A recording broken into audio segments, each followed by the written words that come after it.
Hey folks, welcome to the channel. I'm Don, this is Rockin' the Country. We've got an interesting one, and I love these because I've done a few requests, and some of them go back, a couple of them go back probably like 5 years. I didn't look it up, but I know some dedications have been made to oil workers or rig workers or what have you, and this is one of them. And it's a gift request of Derek Huckaby, and and the song is, the artist is Wes St. John. I don't know Wes's music. And the song is Story of the Derrickman, Toolpusher, Roustabout, and Roughneck. That's the full title of it, from what I could discern. And Derek said this: "Hey Don, I have an interesting one for you. Wes St. John's Story of the Derrickman.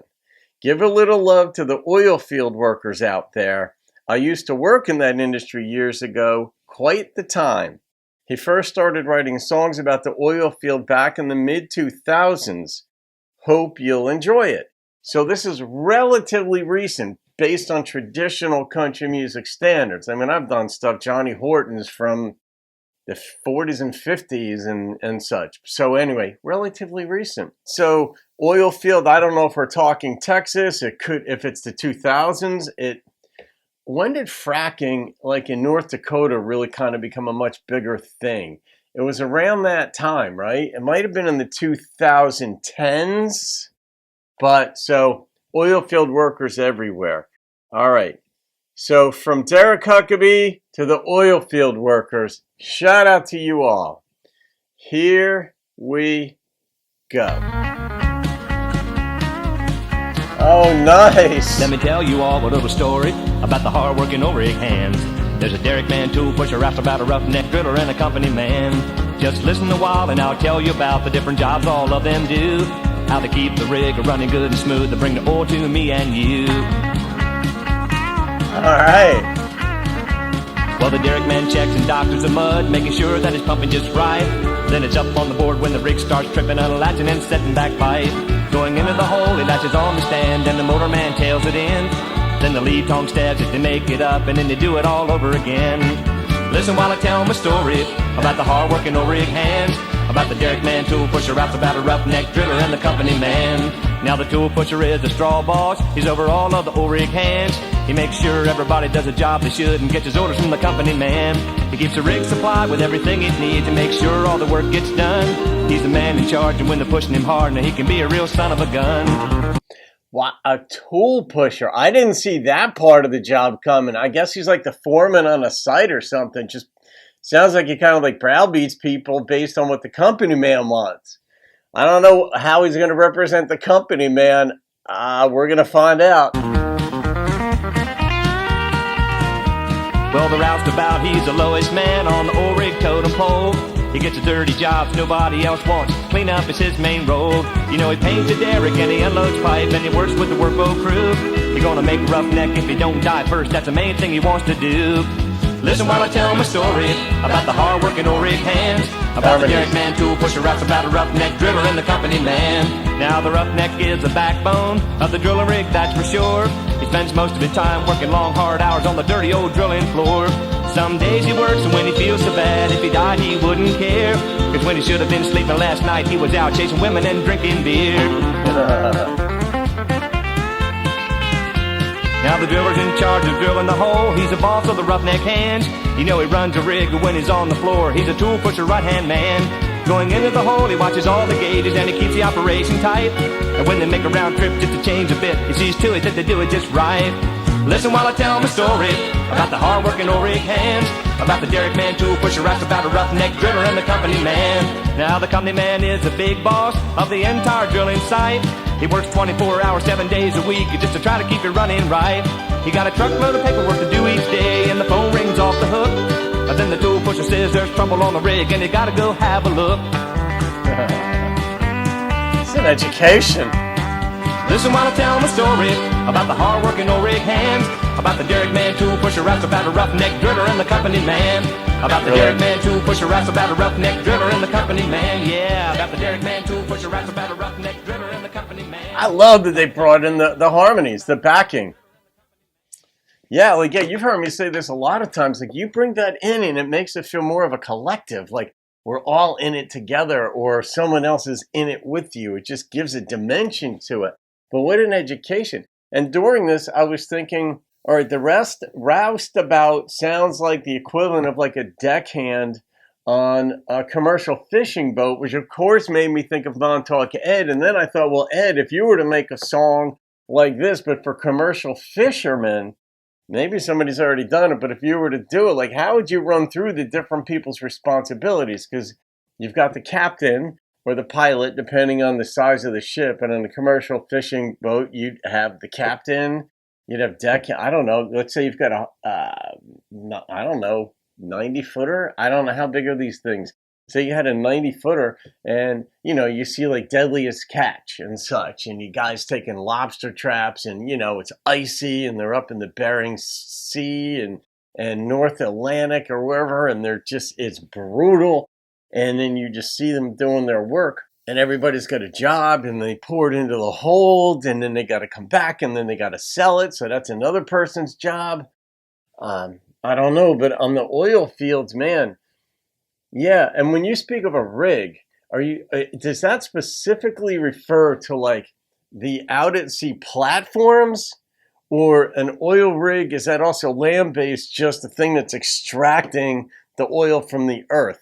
Because that sort of machinery, whenever I watch any kind of show on TV that, you know, shows them or what's going on with those things, I just think, man, one misstep and you're dead. I don't mean on the oil rigs out at sea. Obviously, if you fall off of one of those, some of those things are what, like 400-500 feet up? But these, I mean, just the machinery, just the way it pumps and goes. And I don't know if they're piston driven. I don't even know what you would call the various parts of the machinery. So, but I guess like the Toolpusher would have a thing. But did he say the drill man or the driller? That guy sounds like the one that's responsible for fixing the parts that break on it. And I love these kinds of educations. I didn't expect this. I thought this might have been more of a somber, this is very difficult work, almost like a bluesy type song about that particular job. But it wasn't. It was up-tempo, educational about who does what on a rig. What a way to get the message out there that these are real humans, as if you ever doubted it. But people just don't think. When you pull up to the gas tank, the gas pump at the gas station, fill your car with gas and you go. You just get used to it. Nothing wrong with it. But when you learn about the process of refining that stuff and how it gets to the refineries, how it goes from the refineries to the gas stations, but how it gets pulled out of the earth. And what happens there and the intermittent steps, you realize these are very human endeavors and these are very real people doing this kind of work. I had a guy that I knew when I was back at Rutgers. I was a freshman or sophomore. I think I was a freshman and he might have been a sophomore at the time. He was a cool dude, but he had spent one summer on an oil rig, like out, on a platform out at sea. And it was like 3 weeks on, 3 weeks off. And even as like an 18-year-old, he made something like $28,000 for the summer. And that was back in 80 or 81. And so you'd probably be at least doubling that now based on inflation or whatever else you want to look at for 3 months of 3 weeks on, 3 weeks off. And you're like, God, but he said it was brutal work when you're out there and nobody treats you well when you're out there, but the money was phenomenal. It's like, fair enough, man. That's why you would do that kind of work, I guess. But you can't get the oil out of your hands. And that's I guess you just call this platforms, right? I don't have the nomenclature down. So Derek, you know this line of work inside and out because you used to be in it, right? So I don't know in what capacity you were in it. But we've had guys who actually worked on like the Alaska pipeline comment on the channel and just the nature of that work or other types of pipelines. And their job was to repair the pipe or to lay the pipe. And that's just a whole different animal doing that kind of work. So I'm going to rate this. I love the concept And I get the sense that this album was in the vein of, because I saw the album cover, it was, what's it called, like Oil Field Cowboy. And he lived up to his name on this one. So I'm wondering, Wes must have been on the rig and a musician at the same time. Yeah, you can help us out with the nomenclature, but I love the concept of the album. Like, I'm going to do an album about something that probably nobody cares about, and I'm going to make them care, or I'm going to try to help them understand more about what we do. And what a better way to do it than in a song? You could do it in a poem, but more people are likely to listen to a song than read a poem. So, all right, Derek, what do I rate this? I mean, I'm going to go with the number that popped into my head because I love creativity. And the number that popped into my head was a 9.0. And it isn't strictly based on, there's no set of criteria per se.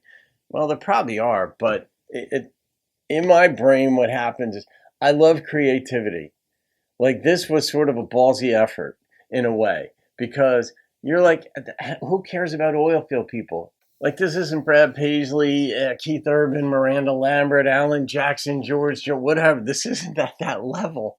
And nobody's really likely to pick the song up and do it and make it a big hit, and you get the songwriting royalties.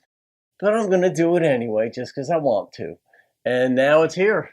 Now who knows where it goes from here? It's on the channel. Other people see it and may not have known about it.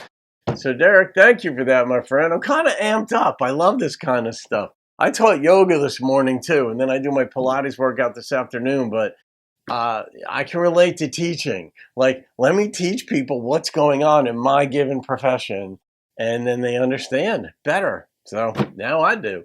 All right, guys, you can thank Derek for that one. Have a great day. I'll see you on another video, and keep rocking the country.